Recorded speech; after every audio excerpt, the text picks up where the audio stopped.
Hello and welcome to E-Prime this evening. I am Daedran. Dancehall artist Konshens was the headliner at the Energy Wave concert held in Nigeria.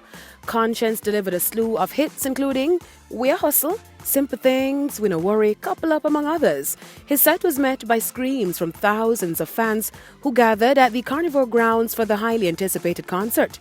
It was all about unity during Konshens' set as he surprised fans with a guest appearance from the party animal himself, Charlie Black. According to Konshens, it was refreshing to see people represent for dancehall while he thanked Charlie Black for passing through his set. The Energy concert also saw performances by a number of stars including Kenyan Afro-pop band, Sauti Soul, Kenyan rapper Calligraph Jones, Fina and Benzema.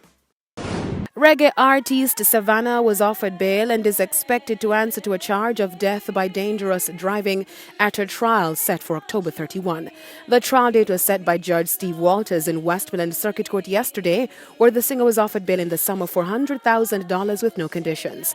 Savannah was charged following an accident that took place in May 2021.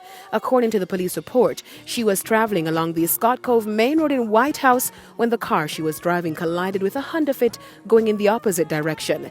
The accident resulted in the hospitalization of Ordia Cordile, who was driving in the Honda Fit. She later died at the Black River Hospital on May 30.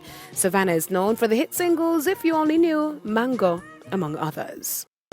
Now, English singer Adele is in celebration mode after her fourth studio album, dubbed 30, is the best-selling album in the UK for 2021. 30 has sold more than 600,000 copies, with 80% of those sales being in CD and vinyl. The project was released in November of 2021 and is centered on Adele's divorce, motherhood, and the scrutiny of fame. 30, however, fell below Adele's album 25, which sold over 800,000 copies. Adele recently announced her Vegas tours, dubbed Weekends with Adele. The tour kicks off January 21 at Caesars Palace Coliseum Hotel and will run for 12 weeks. Weekends with Adele will conclude in April. I am Daedran Gordon reporting for E-Prime.